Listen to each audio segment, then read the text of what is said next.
this study, we're drawing nigh to the conclusion. Drawing nigh to the conclusion. We've been in the study from now until eternity. So as we've been following the order of events, the very next thing on God's calendar after the rapture of the church, after he pulls everybody that's a believer out of the earth, is the judgment seat of Christ. First thing is we will all stand before the seat of Jesus Christ and give an account for the lives that we've lived. We've already said in this series before, part of the reason we will be able to do that is because when we are changed in a moment, in the twinkling of an eye, when we are made like into Jesus' body, when our bodies are changed from corruptible to incorruptible, immediately our memories are restored and you will have full capacity of thinking. Because we say, how in the world is Jesus going to ask me to give an account of my life if I don't even remember what I was doing last year? Therefore, the glorification of your body renews your memory to be able to stand before him and give an account of your full life since salvation. I said, if I were you, I wouldn't want to make an F standing in front of Jesus Christ. We said it is not a judgment for sin because sin has already been judged on the cross. Jesus took all past, present, and future sin upon him. And so I don't stand before Jesus Christ because I am a sinner. I stand before him as he being my supervisor and I be a laborer for him. Therefore, it is a performance review. How did I do in my life, in my work for God? How did I do? Another person likens it to a graduation. It's a graduation ceremony where everybody graduates, but everybody is not valedictorian. Amen. Amen. And so we've been talking about the judgment seat, and we're going to continue. My goal is to conclude the 9 or 10 or so things that we will be judged for. Matthew chapter 16, though, in verse 27, I want you to look at this verse, because we said this judgment seat, Jesus says in verse 26, he says, for the Son of Man shall come in the glory of his Father with his angels. So Jesus Christ will descend from heaven with the angelic forces, and he shall reward every man according to his works. So we said this is not a judgment seat of sin, it's a reward seat.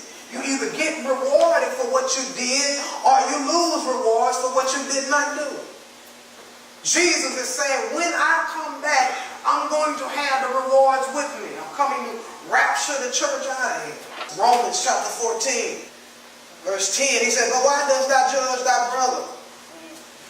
He said, first of all, you need to understand nobody made you a judge or a ruler overseer of anybody. He said, what does thou set at naught thy brother? For we shall all stand before the judgment seat of Christ. And we all, won't nobody go, oh no, I got to go to the bathroom, I'm going to try to miss it.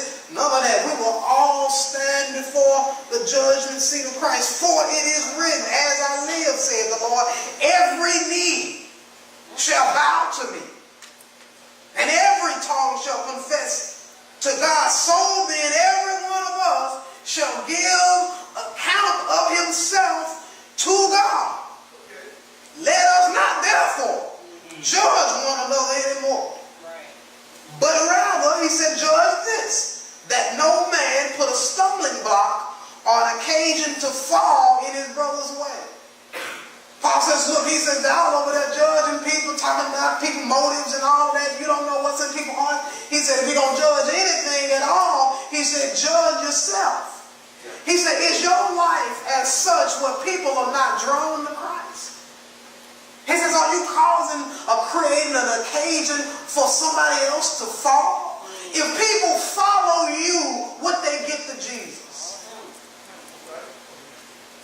If people did not have a Bible and all they could unhear was stuff from you, would it get them closer to Christ? Or would it get them farther from Christ? If people looked at your life and followed what you did and what you said, would it make them want to be more like Christ? More like the world. He said, if you're going to judge anything at all, he said, don't look at me. He said, but judge your life. The scripture says, give an account and you're going to talk. You're going to tell God about your life and what you did. And so one more verse of scripture, 1 Corinthians chapter 4, verse 1, Paul is saying, said, let a man so account of us as the ministers of Christ and stewards of the ministries of God. He said, moreover, it is required in stewards that a man be found faithful. So if we are stewards of God, then it's required that we be found faithful, committed, determined. He said, but with me it is a very small thing that I should be judged of you or any man judge. He said, I judge not my own self. He said, for I know nothing by myself, yet I am not hereby justified, but he that judgeth me is the Lord.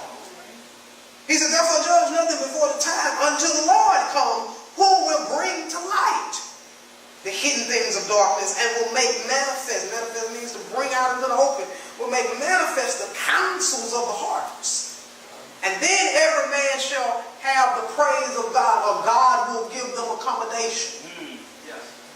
He says, you know, we around here, we trying to check people's motives out. He said, don't do all that now. He said, it's God's job to look in the heart and see what people did and why they did what they did. He said, in fact, he's going to be looking at yours. And he's going to make known the counsels of the heart. And as in this series we've already talked about, we talk about good works and doing things for God and doing things, how God really looks at why you did it. The motivation behind it. How you did what you did. Not necessarily what you did. But the heart behind it. And we've already said, when we looked at the how God classifies our works, we could be doing good works for the wrong reason. I've known people, they wrote books just to get rich. Yes, sir. Instead of writing books to help somebody, they wrote it to get rich. Well, as far as God is concerned, they wrote no book at all. All right. Because God requires truth and righteousness on the inside, and a purity of thought and a purity of action. So whether there's ill motive or wrong motive behind good deeds, to God it is not a good deed. You counsel the good deed out when you do it with a wrong motive.